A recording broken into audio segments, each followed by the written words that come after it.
Kaip galvojate, ar žmonės ir pelės išgyventų pilnai dirbtinose uždarose aplinkose? Na, ne tai, kad uždaryti kartu, bet savo atskirose aplinkose. Žmonės pilnai uždaroje dirbtinoje aplinkoje, kaip kokiame kosminėme laive ar kosminėje stotyje su savo biosfera. Na, o pelės tokioje aplinkoje, kur pilnai patenkinami visi jų maisto, vandens ir kiti poreikiai. Dirbtiname pelių rojuje, utopijoje. Tokie eksperimentai buvo atlikti. Tai Biosfera 2 ir Visata 25. Ar smalsu, kaip tai įvyko ir prie ko tai privedė? Jei taip, tai apie viską papasakosiu šioje laidoje. Žiūrim.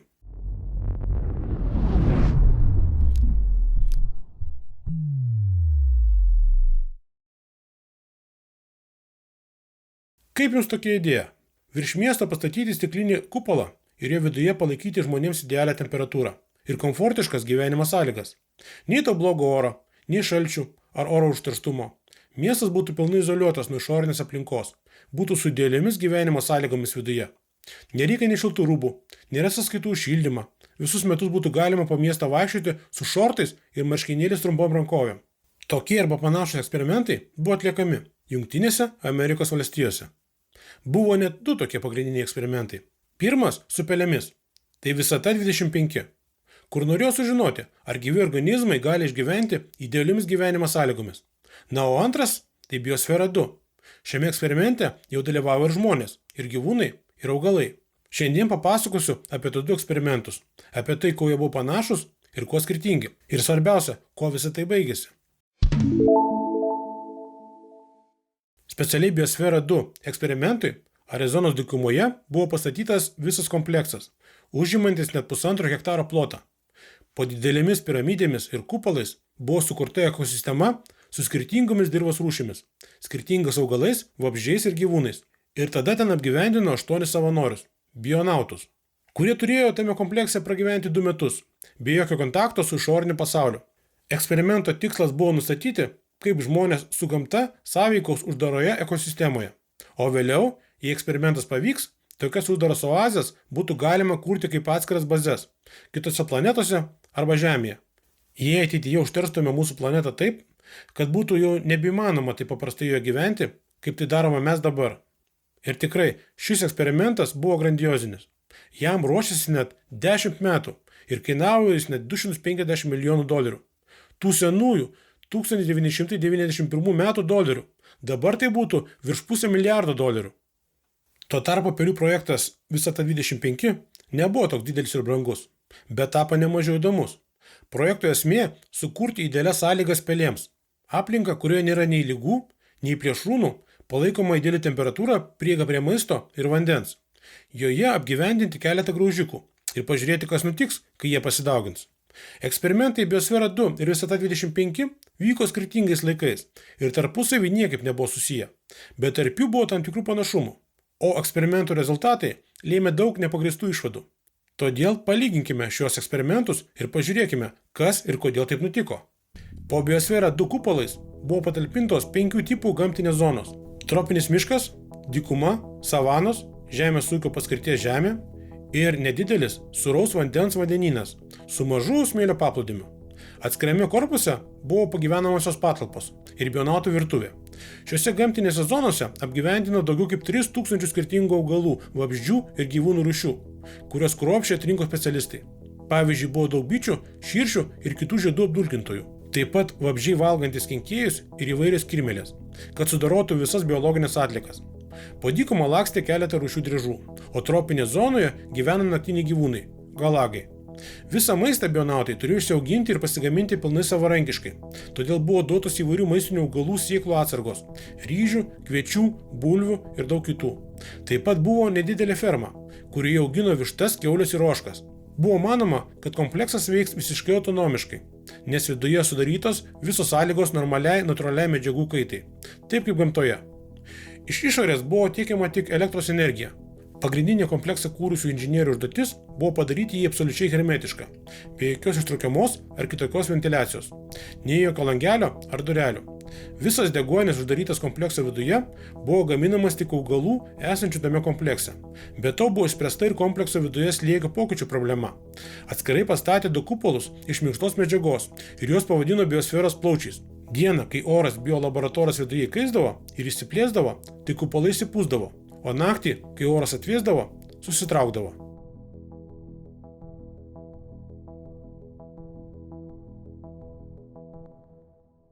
Visata 25 eksperimento su pelėmis dirbtinas pasaulis.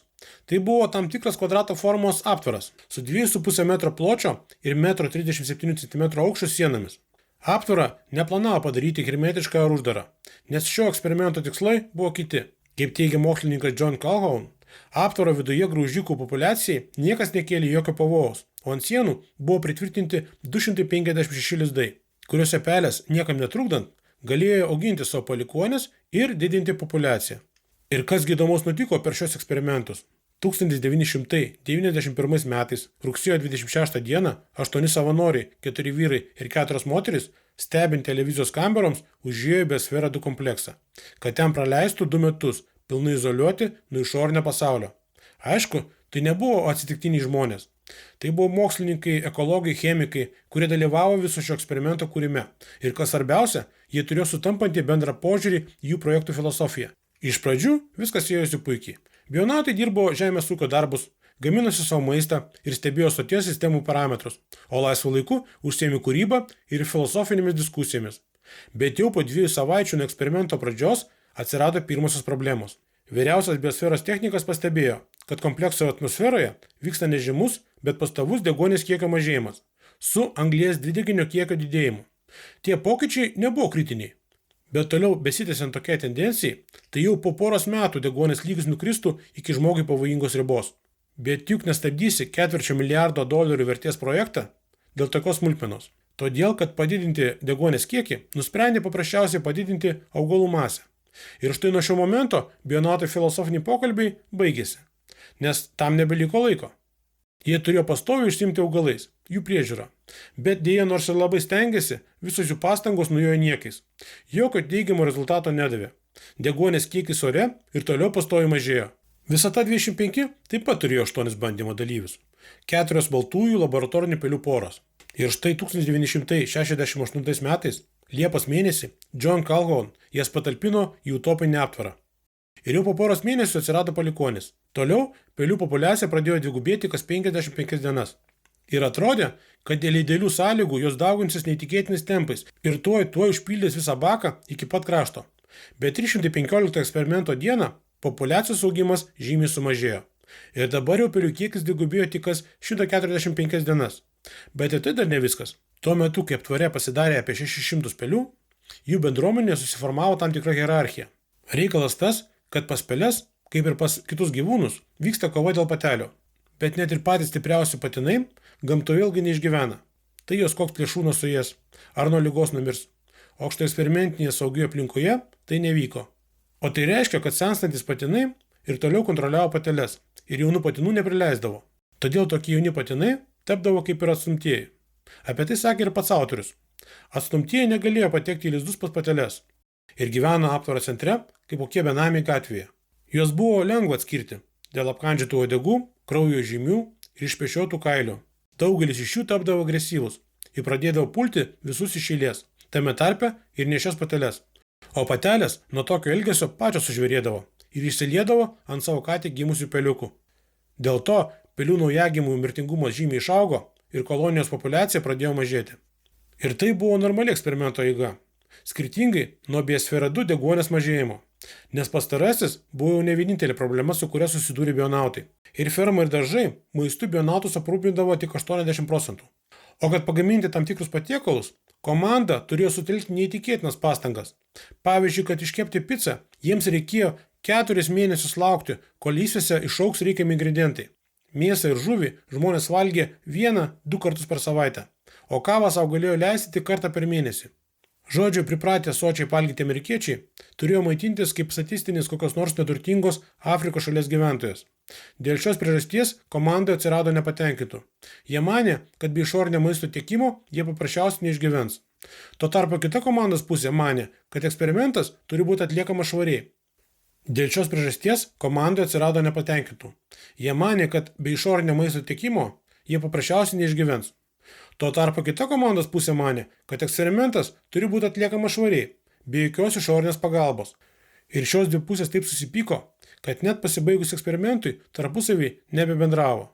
Maisto problemą pagilino dar ir tai, kad 1992 vasaros derlius žuvo dėl kenkėjų, nes po kupolu neplanavo naudoti kokius nors pesticidus ar cheminius nuodus.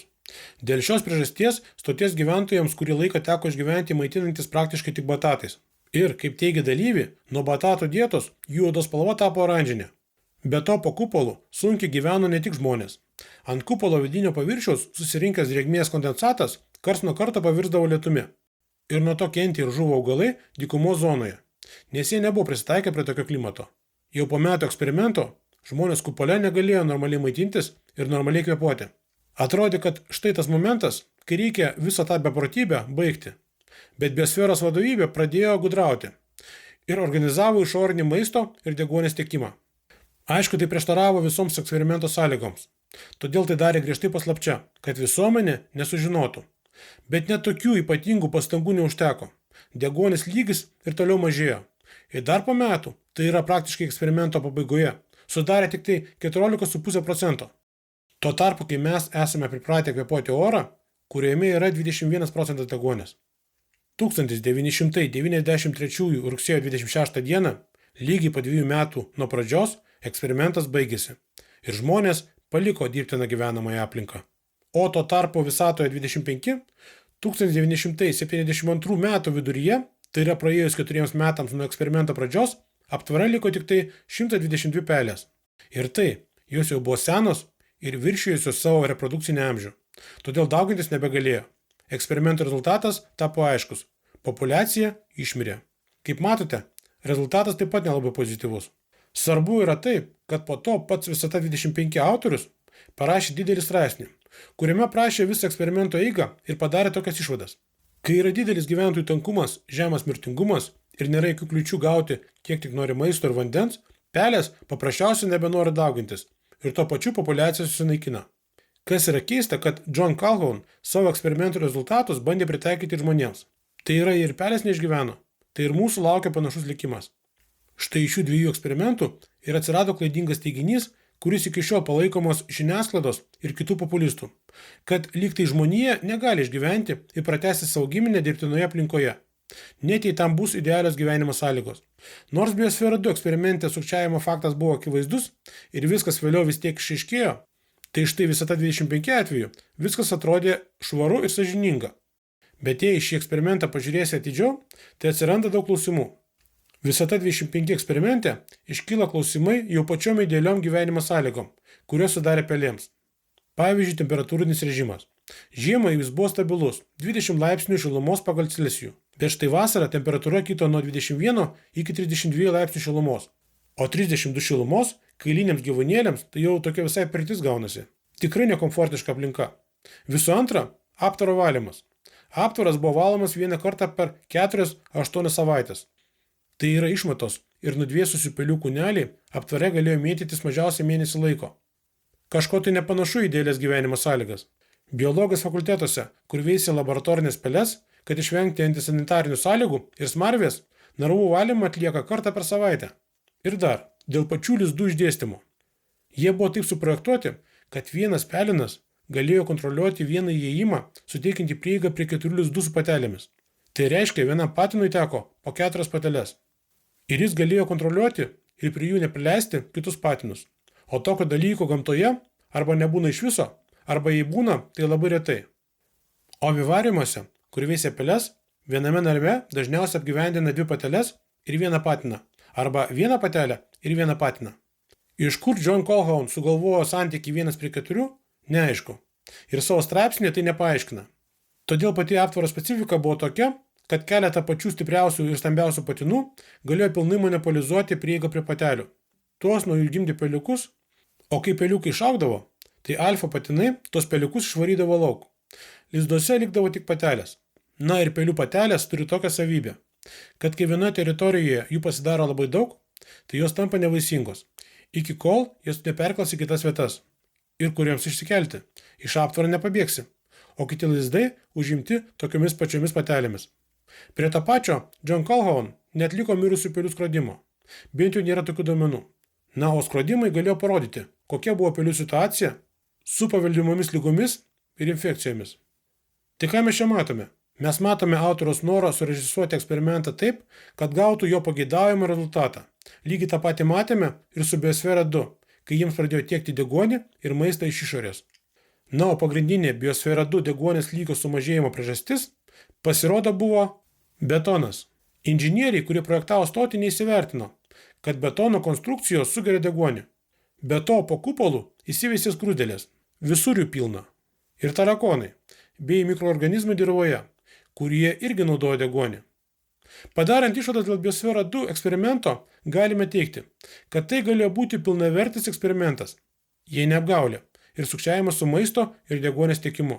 O dabar gavosi tik brangus žaisliukas, arba galime pavadinti šou, kuris pasauliniam mokslui jokios naudos nesuteikia.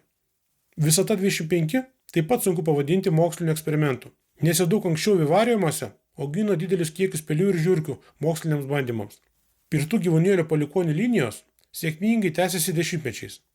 Tai kodėl Kelhaunui reikėjo atlikti tokį eksperimentą su visiškai priešingų rezultatų? Na, turbūt tik dėl jam vienam žinomos priežasties.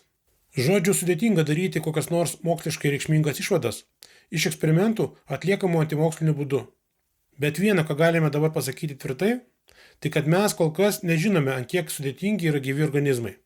Ir kol tai neišsiaiškinsime, mums gali nepavykti padaryti idealią dirbtiną aplinką. Bent jau kurį laiką, bent jau žmogui.